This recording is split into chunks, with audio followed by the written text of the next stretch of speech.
The sum of squares of two consecutive odd numbers is 394, find the numbers. अब देखिए यहाँ पर अगर हम एक ऑड नंबर मान लेते हैं, सपोज कर लेते हैं ये हमारे पास एक ऑड नंबर है, इतना क्लियर है। तो इसके बाद वाला नंबर क्या होगा, ये वाला नंबर हमारा इवन हो जाएगा, और इसके बाद वाला नंबर क्या रहेगा, ये रहेगा ऑड। अगर हम देखें तो हम ये बोल सकते हैं ना कि ये वाला नंबर और ये नंबर, ये दोनों एक दूसरे के कंसेक्यूटिव ऑड इंटीजर्स हैं, ऑड नंबर्स हैं, क्योंकि यहाँ पर कंसेक्यूटिव नंबर चाहिए लेकिन वो ऑड भी चाहिए। अगर सिर्फ कंसेक्यूटिव नंबर्स होता तो x और x+1 हो सकता था, बट प्रॉब्लम क्या है कि कंसेक्यूटिव ऑड होने चाहिए। ये पार्ट क्लियर है। अब उसमें कहा है कि इन दोनों का जो स्क्वायर्स है, मतलब x² प्लस x+2 का स्क्वायर इज इक्वल टू कितना दे रखा है, 394 दे रखा है। तो पूछा गया है कि ये दोनों नंबर्स बताने हमें कितने रहेंगे, मतलब ये नंबर और ये नंबर। अब देखिए यहाँ पर हमारे पास ये कितना आ जाएगा, ये आ जाएगा x² प्लस इसका स्क्वायर करेंगे तो x² plus 4 plus 4x is equal to कितना आ गया हमारे पास, 394। इस पूरे पार्ट को हम लेफ्ट साइड पे ले आते हैं तो ये आ जाएगा 2 टाइम्स ऑफ x², ये आ जाएगा 4x, और ये कितना आ जाएगा 4 - 394। कैलकुलेट करके अगर हम देखें तो यहाँ पर हमारे पास पूरा पार्ट कितना रहेगा, 2x² प्लस 4x माइनस का 390। अब इस पूरे पार्ट को हम क्या कर सकते हैं, पूरे को 2 से डिवाइड कर सकते हैं। तो जैसे ही इसको 2 से डिवाइड करेंगे तो ये आ जाएगा x², इसको 2 से डिवाइड करेंगे तो ये आ जाएगा 2x, और इसको अगर हम 2 से डिवाइड करेंगे तो ये कितना आएगा, ये आ जाएगा माइनस का 195 इज इक्वल टू 0। ये पार्ट क्लियर हो गया।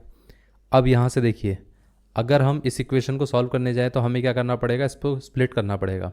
स्प्लिट कैसे करना पड़ेगा, ऐसे दो नंबर्स में स्प्लिट करना है कि उनका सम क्या होना चाहिए, +2, और साथ में प्रोडक्ट क्या होना चाहिए, प्रोडक्ट होना चाहिए इसके कोफिशिएंट और इसके मल्टीप्लिकेशन के इक्वल, विच इज़ माइनस का 195।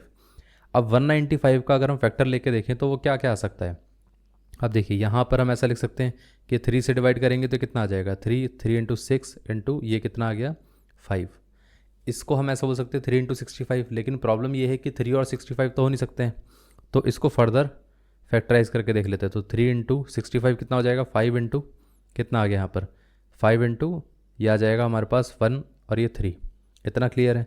अब देखिए यहाँ पर क्या हम ऐसा लिख सकते हैं, 3 और 5 को कॉमन यहाँ पर कंबाइन कर देंगे तो 15 आ जाएगा, और ये कितना आ जाएगा 13 आ जाएगा।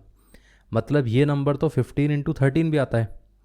और 15 और 13 में क्या सम हमारे पास +2 आ सकता है, बिल्कुल आ सकता है। बस एक को प्लस लेना पड़ेगा, एक को माइनस लेना पड़ेगा, क्योंकि अगर हम यहाँ पर +15 ले लेते हैं और माइनस का 30 लेते हैं तो दोनों को ऐड करेंगे तो +2 आएगा, मल्टीप्लाई करेंगे तो 195 आएगा, वो भी माइनस का, और हमें चाहिए भी प्रोडक्ट माइनस का।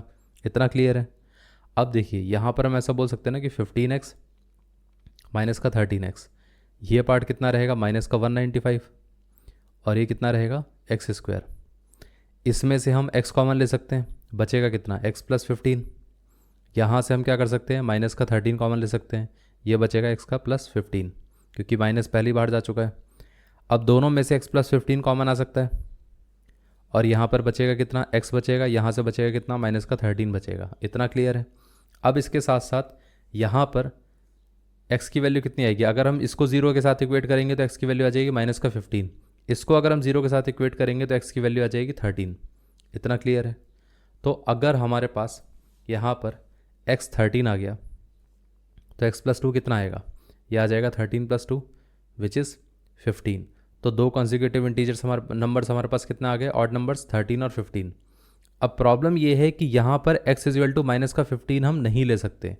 क्यों नहीं ले सकते, ऑल्दो इस क्वेश्चन के अंदर स्पेसिफाई नहीं किया गया है, लेकिन ज़्यादातर केसेस में ये रहता है कि हम यहाँ पर जब भी ऑड या इवन नंबर की बात करते हैं तो ये मान के चला जाता है कि हमारे पास सिर्फ और सिर्फ नेचुरल नंबर्स की बात हो रही है या होल नंबर्स की बात हो रही है, लेकिन नेगेटिव इंटीजर्स की बात नहीं हो रही है। इतना क्लियर है।